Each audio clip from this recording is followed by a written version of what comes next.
Bonjour à toutes et à tous et bienvenue dans cette nouvelle vidéo histoire où, après avoir parlé de mon constructeur préféré, on va parler de Nintendo. Ah, Nintendo, quelle autre entreprise pour parler du jeu vidéo? Mario, la NES, la Super NES, la suppression des fangames.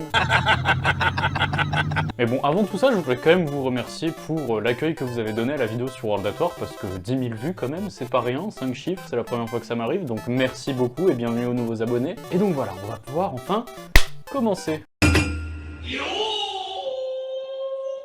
Nintendo, avant l'entreprise qu'elle est aujourd'hui, ça remonte à il y a bien longtemps. Il faut remonter au temps où un certain Fusajiro Yamoshi existait, qui de base était un type qui avait une entreprise qui vendait de la chaux. Alors pour ceux qui ne savent pas ce que c'est la chaux, c'est un matériel qu'on trouve dans la sidérurgie ou encore pour cacher des cadavres.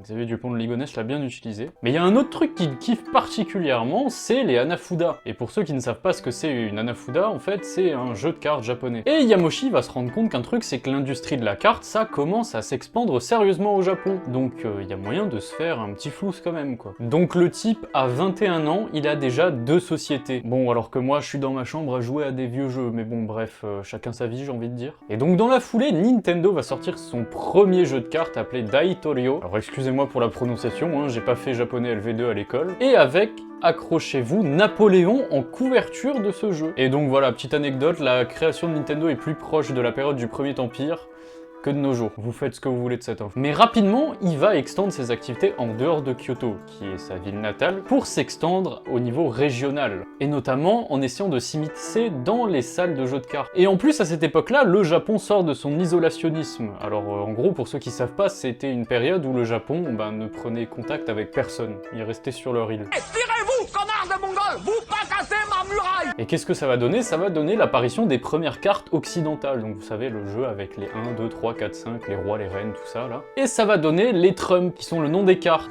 Et Yamoshi, avec ces nouvelles cartes, il se dit qu'il y a peut-être éventuellement un coup à jouer, parce que généralement elles sont importées de France ou d'Angleterre, donc à l'import ça vaut quand même la peau du cul. Alors la date où Nintendo a commencé à commercialiser des cartes occidentales est assez floue, mais ça serait aux alentours de 1902, avec l'aide d'une société appelée Watada, qui est une imprimerie du coin, quoi. Pour l'anecdote, cette entreprise existe encore aujourd'hui, ils sont encore en collab avec Nintendo pour leur fournir les packaging des jeux Switch par exemple, ou encore, un peu avant, les Notice. Ils sont quand même en collab depuis 1899, sacrée amitié. Et ces cartes-là, elles arrangent bien Yamoshi, parce que pour les fabriquer, il suffit juste d'avoir du papier épais, ce qui fait qu'elles sont beaucoup moins chères à produire. Alors que des hanafuda, alors c'est magnifique, mais qu'est-ce que c'est chiant à faire.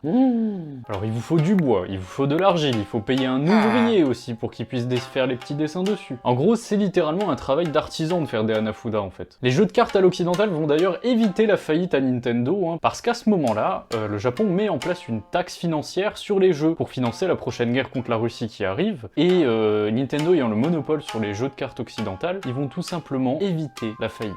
Ouais non, là on parle pas d'une taxe à 2% à peine, là on parle d'une taxe qui faisait doubler le prix des cartes carrément. Alors c'est bien beau d'avoir le monopole régional, mais Yamoshi il commence à s'emmerder et il commence à se dire pourquoi ne pas avoir le monopole sur toute la péninsule. Et il va faire un partenariat avec l'industrie du tabac, oui aujourd'hui ça passerait pas ce genre de truc, pour vendre ses cartes. Et ça va plutôt bien marcher parce que grâce à ça, les jeux de cartes Nintendo s'imposent dans les foyers. Mais malheureusement en 1929, Fusajiro nous quitte. Et c'est son gendre Sekiryo Yamoshi qui prend sa place. Alors vous inquiétez pas, il a le même nom mais c'est pas par consanguinité, c'est parce que au Japon à cette époque, quand l'homme se mariait à la femme d'un chef d'entreprise, généralement il prenait le même nom de famille.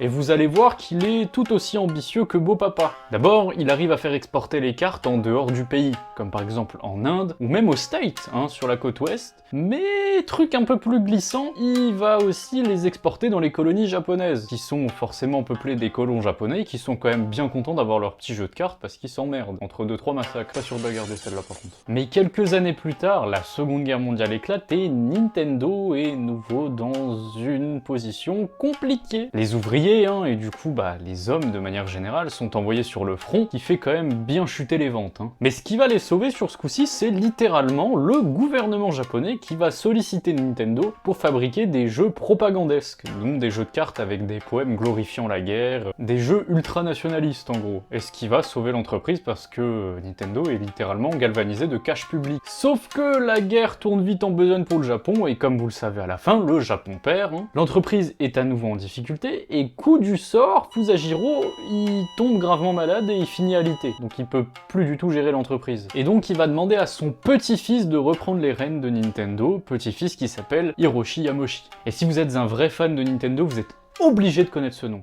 Mais vraiment. À l'époque, quand Hiroshi arrive à la tête de Nintendo, il n'a que 22 ans. Et autant vous dire que niveau gestion, il va complètement tranché avec ses paternels. Donc sous sa présidence, il commence en regroupant Nintendo dans un et même lieu, et il va aussi apporter en quelque sorte le Fordisme, c'est-à-dire le travail à la chaîne. Dans les années 50, Nintendo va aussi vivre sa première expérience juridique. En gros, pour vous résumer de manière simple, il y a un autre fabricant de cartes japonais qui utilise la dénomination Daitorio. Et ça, Hiroshi, ça lui plaît pas du tout. Du coup, il va intenter un procès contre cette firme qu'il va perdre, mais bon, il va retenter du coup à la Cour suprême japonaise, mais il va reperdre. Et les ennuis ne s'arrêtent pas là, parce que dans les années 50, ce qui se passe, c'est que la télé commence à se démocratiser au grand public. Et du coup, les gros darons qui étaient dans les salles de jeux de cartes, ben maintenant, ils ont la télé, donc les cartes, ils en ont plus vraiment quelque chose à foutre. Ce qui fait drastiquement baisser les ventes de cartes de Nintendo, au moment où Yamoshi avait contracté d'importants prêts bancaires. Super le timing. On est dans la merde, hein. Mais oui, je sais qu'on est dans la merde. Donc là, Yamoshi va être obligé de licencier une grande partie du personnel de Nintendo, ce qui va entraîner des énormes grèves, dont des grèves de la faim, dont Yamoshi n'en a absolument rien à foutre. Et sachez que c'est entre autres à cause de cet événement que, jusqu'à très récemment, il n'y avait pas de syndicat chez Nintendo. Mais finalement, au XXe siècle, comme vous le savez, le plastique devient abondant et c'est une ressource pas chère, donc il va parier sur les cartes occidentales entièrement faites en plastique, ce qui va en soi marcher, mais ce n'est pas suffisant. Et il va faire un partenariat avec Disney dans le plus grand des calmes. Pour maintenant, on sort les doigts du cul et on fait du pognon. Non mais pardon, c'est-à-dire que le mec c'est un industriel nippon que personne ne connaît à part les autres grands patrons du Japon, et il te signe un partenariat avec Disney dans le plus grand des calmes. Le mec est y allé au culot quoi. Et oui, parce qu'Hiroshi, il y a un truc auquel il n'avait pas pensé, c'est que les cartes à jouer, tu peux les faire vendre aux enfants avec Disney. Et les enfants, ça rapporte de l'argent, surtout quand tu es dans un pays en plein baby boom. Et autre fait qui va booster les ventes de Nintendo, c'est qu'il va être visionnaire sur un point, c'est qu'il va massivement investir dans les pubs télé. Alors aujourd'hui ça paraît quelque chose de courant, mais je vous dis qu'à l'époque ça ne l'était absolument pas, le journal domine encore. Et ça va tellement marcher qu'entre 59 et 61, Nintendo va vendre 1,5 million de jeux de cartes à l'effigie de Disney. Autant dire qu'il a mis une balayette laser à la concurrence à ce moment-là. 80% de part de marché, un chiffre d'affaires qui a octuplé carrément. Juste avec des putains de cartes Disney. Mais encore une fois, ça ne va pas durer, parce que les cartes Disney ne se vendent plus du tout. Mais d'un coup, comme ça. Mais Hiroshi, il le sait au fond de lui que le business des cartes, c'est un business beaucoup trop restreint. Il va donc tâter le terrain dans d'autres business, notamment l'agroalimentaire, je ne déconne pas, il y a littéralement des sachets de riz made in Nintendo, dans les compagnies de taxi, où il va tâter le terrain aussi, et il va un peu investir dans l'immobilier. Par contre, je tiens à détruire une légende, malheureusement, les Love Hotels de Nintendo, il n'y a pas vraiment de preuve de ça. C'est peut-être arrivé, c'est peut-être pas arrivé, et en tout cas dans les archives, rien du tout. Mais là vient une idée de génie à Yamoshi. Mais que diable? Mais les jouets d'intérieur? Mais pourquoi il n'y a pas pensé avant? C'est aussi à cette époque, en 65, que Yamoshi va embaucher Gunpei Yokoi. Non très important, retenez-le, on en parle tout de suite. Alors Gunpei Yokoi, il est chef de la maintenance. En gros, il s'occupe de regarder si les machines fonctionnent dans l'usine. Sauf qu'après qu'il ait fini sa ronde, et si rien ne déconne, il a des heures de libre où il se fait extrêmement chier. Du coup, ce qu'il fait, c'est qu'il se met dans un coin de l'usine où personne ne le voit, et il passe son temps à bricoler. Sauf que à ce moment-là, évidemment, Hiroshi Yamoshi, son patron, fait une ronde dans l'usine, et il le chope. Bon, pour Gunpei, là c'est foutu, autant chercher un nouvel emploi, là il est sûr d'être convoqué et viré. Sauf que, évidemment, Yamoshi le convoque, ça il s'y attendait, mais il ne s'attendait pas à ce que Yamoshi lui demande ce qu'il a bricolé et de lui montrer ce qu'il a bricolé surtout. Et en fait, ce que Yokoi a bricolé, c'est un espèce de bras articulé extensible. Yamoshi est fan de l'idée, et ça va donner l'un des premiers jouets pour les enfants de Nintendo, qui va donner l'Ultra Hand, qui va être un putain de succès commercial. Littéralement 1 200 000 ventes, Yokoi décroche un grade et il devient chef de la recherche et développement de la section jouets de Nintendo. That's really impressive. Wow. Alors, l'anecdote n'est pas très connue, mais Nintendo, au Japon, a sorti ses propres Lego, qui s'appelaient NNB Block, tout simplement pour Nintendo N-Block. Le nom est vraiment très recherché. Évidemment, ça n'a absolument pas plu à Lego, qui les a envoyés au tribunal pour contrefaçon, mais là, Nintendo a sorti sa carte piège. En gros, ils avaient prévu des brevets pour leurs briques qui n'avaient pas la même attache que les briques de Lego. Et du coup, ils gagnent le procès comme ça. Et du coup, maintenant, ils vont troller Lego en pub, en comparant les deux produits, et en se foutant ouvertement de la gueule de Lego. Mais là, autant dire que ça les vénère encore plus et ils prennent un procès en appel. Que Lego va de nouveau perdre. Quand même, le niveau d'insolence est fou, hein. T'es une entreprise au fin fond de Kyoto, tu te permets de copier des produits d'une multinationale danoise et en plus de la faire perdre. Je trouve ça fou. Et à ce moment-là, ils se font plaisir, hein. Et vas-y que je te sors des blocs animaux, une grande roue, des maisons. Mais du coup, certains doivent se demander, est-ce que c'était meilleur que les vrais Lego du coup? Et bah pas du tout, hein. C'était de la vraie merde. Parallèlement, l'entreprise va aussi chercher à percer le marché des jeux de société. Alors, des tentatives, il y en a eu énormément, mais ça n'a jamais été un vrai succès parce que le marché est déjà saturé. Quand t'as des gros mastodontes comme Bandai à côté, c'est un peu compliqué. Mais Yamoshi et ses équipes, il faut le dire, vont avoir un sacré coup d'avance, c'est qu'il y a un truc que les autres constructeurs n'ont pas testé, et c'est l'électronique. Et oui, et Nintendo vont être les premiers au Japon à se servir des jeux électroniques. Bah après, en même temps, c'est vrai qu'à la fin des années 60, c'est encore relativement tout neuf tout ça, hein. Du coup, le groupe de Yokai va sortir littéralement des bangers de l'époque, hein, comme le Love Tester, hein, qui est un jouet iconique de Nintendo. Si vous avez joué à WarioWare, vous l'avez au moins vu une fois. Ou même encore plus iconique, l'Ultra Machine, qui est littéralement un lanceur de balles de baseball, hein, parce que je vous rappelle qu'au Japon, le baseball est le sport le plus populaire, encore plus que le foot, ce qui fait que ça va se vendre comme des petits pains. Ou encore l'Elekonga, qui est un tambour électronique, qui est une boîte à rythme en soi, où le but est de reproduire les sons émanant de disques cartonnés. Oui, ça a l'air extrêmement stylé et j'ai envie de le tester ça, mais malheureusement ce sera un échec, c'est pour ça que vous n'en avez pas entendu parler, c'était beaucoup trop cher à sa sortie. On peut aussi citer l'Ultrastop, hein, qui a dû créer une génération de voyeurs terribles au Japon, hein, qui est littéralement une loupe à espion, mais par contre le bruit du moteur me fait penser à un TDI de chez Volkswagen, c'est terrible. Volkswagen, das Auto. Bref, en tout cas, les jouets électroniques de Nintendo vont être dans la majorité des bangers absolus qui vont se vendre, mais comme des petits pains, et ce qui vont rapporter aussi un max de flouze à Nintendo. Puis il y a un type aussi chez Nintendo du nom de Tokuzo Komai qui est un passionné d'astronomie. Vous demandez peut-être ce que ça fout là, mais je vais vous expliquer, ne vous inquiétez pas. En gros, il apprend que chez Sharp, ça vend des cellules photovoltaïques. Alors pour ceux qui ne savent pas, une cellule photovoltaïque, c'est une cellule qui réagit à la lumière, tout simplement. Et il apprend que c'est pas si cher que ça finalement à la vente. Donc en 1970, Yokoi va accueillir un cadre de chez Sharp pour discuter de si on peut éventuellement faire un jouet avec ces petites cellules sympatoches. Et à la suite de multiples réunions, Yokoi et ses équipes vont créer les Kosenju. En gros, c'est un flingue qui émet une lumière sur une cellule photovoltaïque et cette cellule réagit et provoque une animation sur la cible. C'est aussi con que ça. Le seul petit désavantage, c'est qu'à la vente, ça devra coûter un petit peu cher, hein. Et ben c'est pas si grave parce que ça se vend à plus d'1 million d'unités dans tout l'archipel. Et c'est aussi l'un des premiers jouets japonais à utiliser une technologie dite sophistiquée. Par contre, ce qui me fume de rire, c'est le design bien réaliste des guns, hein. Tu fais ça aujourd'hui, je pense qu'il y a un moyen que tu te prennes un procès. Fort de ce succès, la R&D1 se dit que ça serait une bonne idée de faire une déclinaison plus prestigieuse de ces flingues, notamment en utilisant exactement les mêmes matériaux que ces derniers. Et ben ça va être un four. C'est dommage parce que c'est réellement les mêmes matériaux et en plus ça donnait une portée de 100 mètres au flingue. Sauf que bon, on essaye de viser avec un magnum comme ça, bras tendu, une cible à 100 mètres qui fait un rayon d'1 centimètre et ça fait qu'il y aura à peine 1000 unités vendues. À la boulette.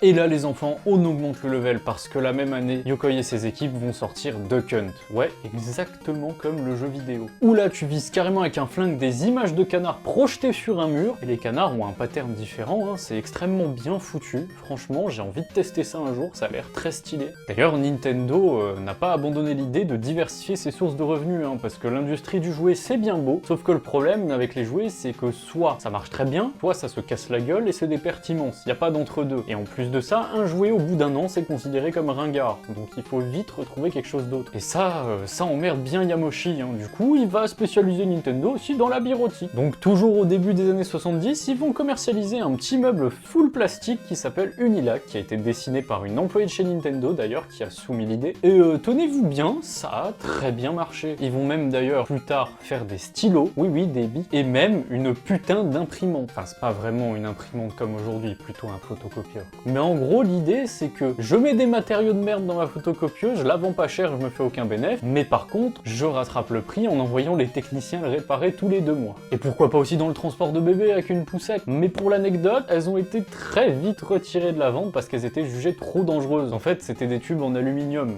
forcément c'est pas cher, sauf que quand t'as un bébé un peu trop dodu, les tubes avaient tendance à se casser et du coup...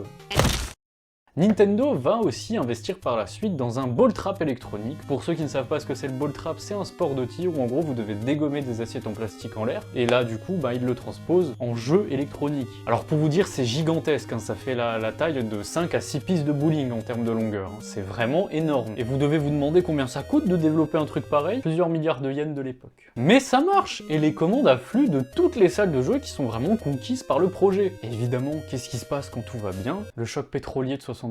Et du coup, qu'est-ce qui se passe? Vu que c'est la crise, toutes les salles annulent leurs commandes et Nintendo se retrouve à nouveau dans la merde et endetté. J'ai plus rien!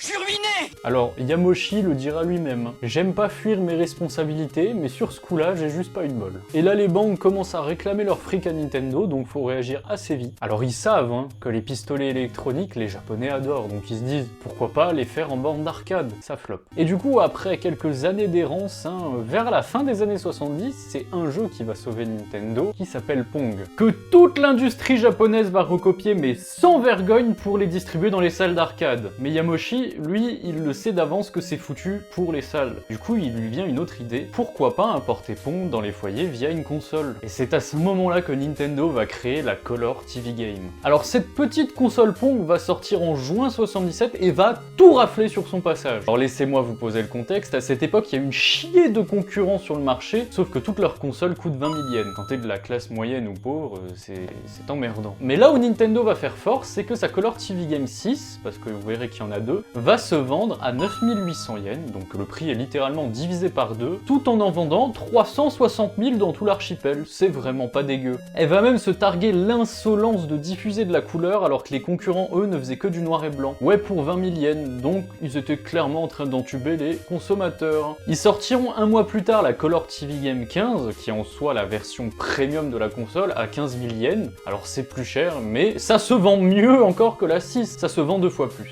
Tout simplement. Alors qu'est-ce qui change entre la 6 et la 15? Tout simplement la 15 a des manettes détachables dans un premier temps, c'est quand même plus pratique, et elle comporte plus de jeux, 15 du coup. Alors ça c'est un peu moins connu, mais ça n'a pas été les seules consoles TV Game faites par Nintendo, parce que un an plus tard, ils sortiront la Color TV Game Racing 112. Et là les enfants, c'est un autre level, parce qu'il y a carrément un putain de volant incrusté dans la console, et 2 pads pour pouvoir jouer à 2. Et si vous en avez pas entendu parler, c'est tout simplement parce qu'elle a été un semi-échec. Parce que là c'est quand même 18 000 yens, et forcément, en plus c'est cher, moins ça se vend. Et encore l'année d'après, Nintendo sortira le bloc Kuzushi, qui est aussi une TV Game, mais cette fois-ci donnant un casse-brique en jeu. Et là aussi, c'est un petit succès, parce que 400 000 exemplaires seront écoulés. Pour l'instant, c'est quasiment un sans faute. Il faut aussi noter que c'est la première console Nintendo qui est faite de A à Z chez eux, parce que les autres, elles étaient faites en collab avec Mitsubishi. Et Mitsubishi, c'est pas que des voitures, ils font absolument tout. La dernière gamme des TV Games sortira en 1980 avec un prix de 50 000 yens.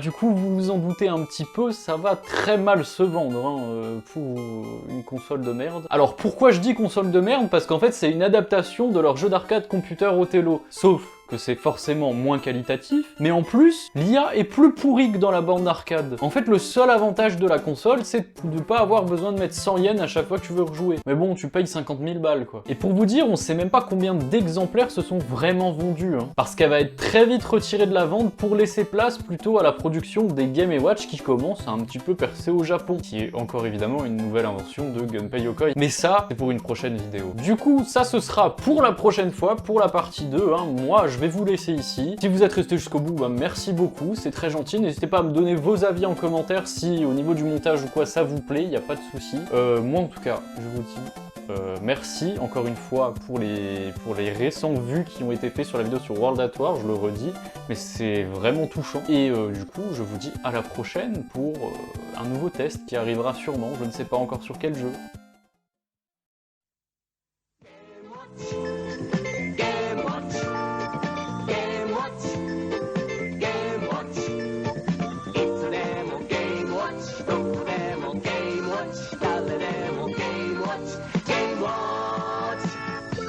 ジャッジ、ボール、バーミン、ファイヤー、マイクロコンピューターを使ったゲームウォッチ。ゲームをしないときはデジタル式クォーツ時計です。ゲームウォッチ